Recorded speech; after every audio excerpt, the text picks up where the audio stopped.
I'm not a big fan of clean yellows in general. This is a fundamental one for me. And I don't think I'll be using it much when, on its own. If I only had two colors, it would definitely be.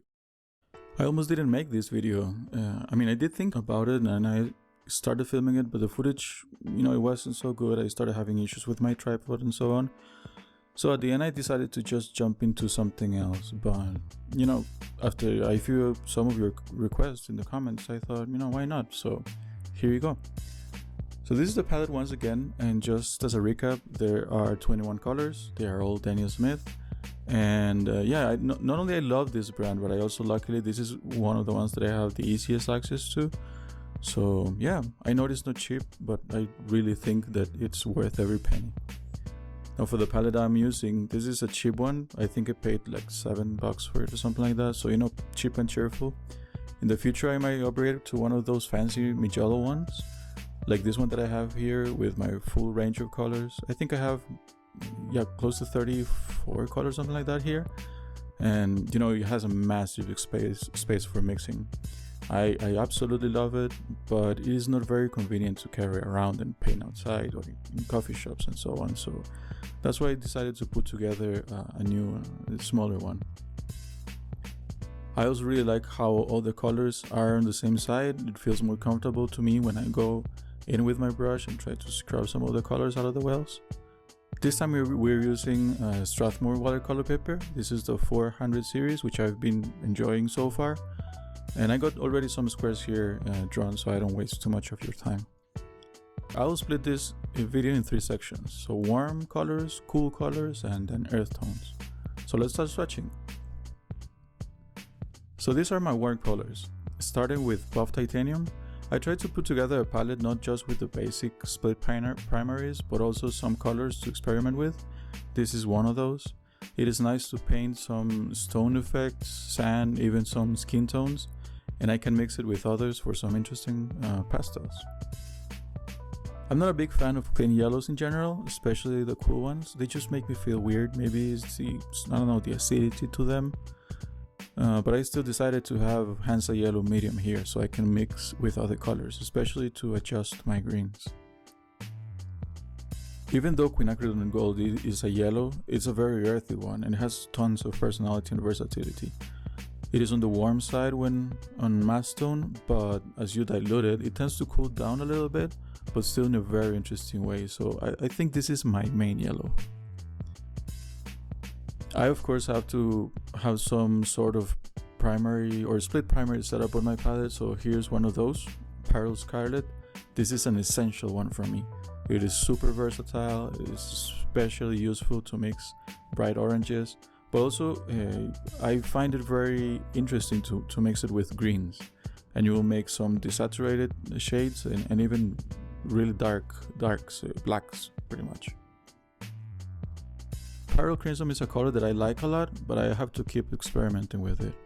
I'm not a big portrait painter, especially not with watercolors, but this is a color that I'll be using this year. For that specific reason, I plan to get into more portrait painting. So it is sort of a matte red, but a muted one in my opinion. That's why I like it so much, and I definitely see tons of potential here. Potter's Pink is one of those colors that I have here for the fun of it. I don't know too much about it, and I don't think I'll be using it much when on its own, but I plan to mix it with other colors, and it helps to create such interesting textures, and it's a highly granulating color. The only thing I don't love is that it takes a while to reactivate, so what I do is that I mist it a little bit with a spray bottle beforehand, and yeah, it works okay. Quinacridone Rose is one of those colors that is essential for a split primary set. It is a version of a cool red that I enjoy using a lot, and being a quinacridone, it is very staining and very transparent, so it has tons of versatility. Now I'm not big in painting botanicals, but I definitely see this color being used on flowers. Now let's jump into my cool colors. French Ultramarine is one of those palette staples. I just wouldn't live without it. It is a super versatile color. I use it a lot in combination with burnt sienna, especially to get some of those very interesting grays. And when I dilute them, I can make, or I usually use them for the first washes on cityscapes. This is a fundamental one for me. I like to use Cerulean Blue Chromium by itself or in conjunction with French Ultramarine to paint skies, and mix with Phthalo Green to paint waters. I love the texture it gives to my mixes, and yeah, I still want to keep experimenting with it because I see tons of potential in other things. Phthalo Blue Green shade is the last one of those essential split primary colors. This is very powerful and highly staining, so it is great to create and adjust your greens. Again, it is very powerful, so be careful. A bit just goes a very long way. Sleeping Beauty Turquoise is one of those colors that I have for fun. It's already such a beautiful color. I have been using it pretty much everywhere I can. It is delicate but definitely makes a statement. Again, it's one of those colors that it is not cheap, but in my opinion it is just definitely worth it. It also needs a bit of time to reactivate, so yeah, just gotta be a little bit patient. I wouldn't use Phthalo Green Blue shade by itself. I think it feels a little bit unnatural, but it's very useful to create blacks in conjunction with the reds.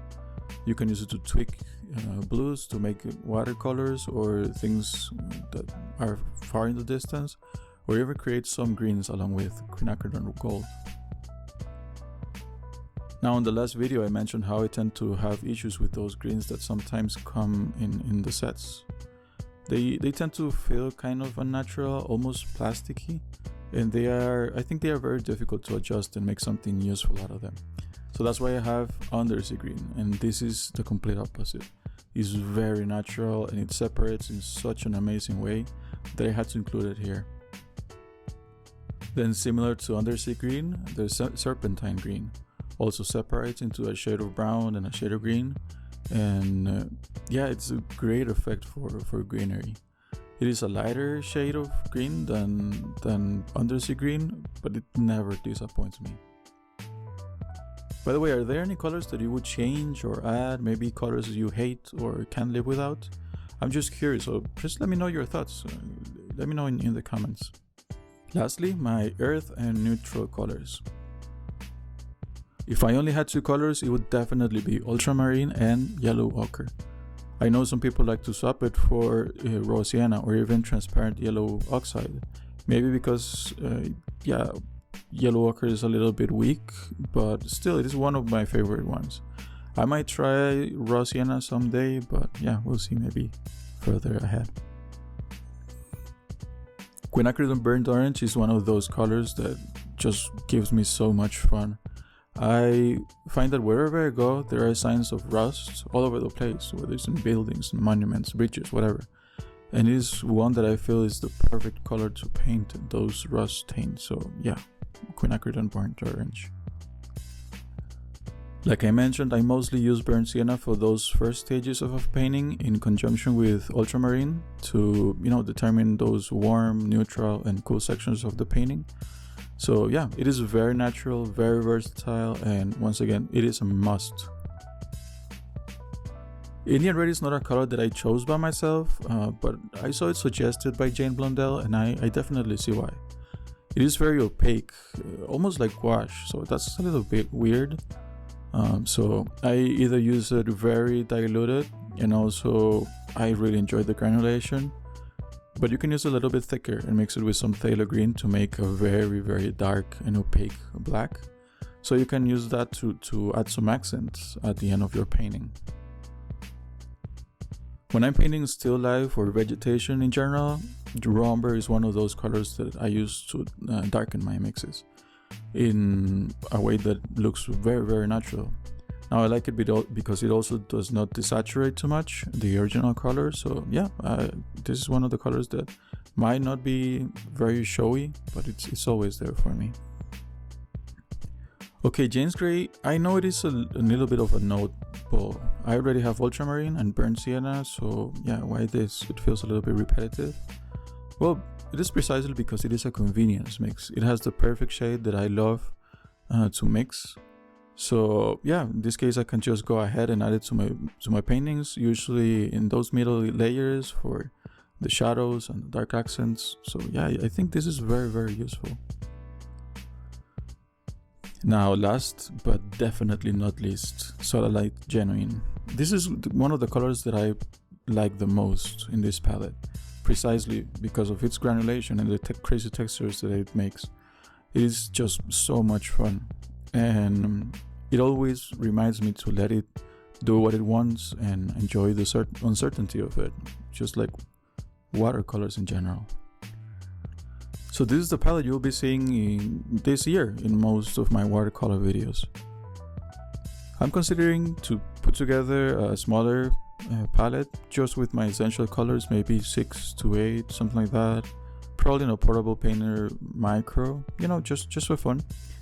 So let me know if that's something you'll be interested in seeing, and I'll try to make it happen. That's it for now. So hope you liked it. If so, please also feel free to check other videos in my channel. Have a good one.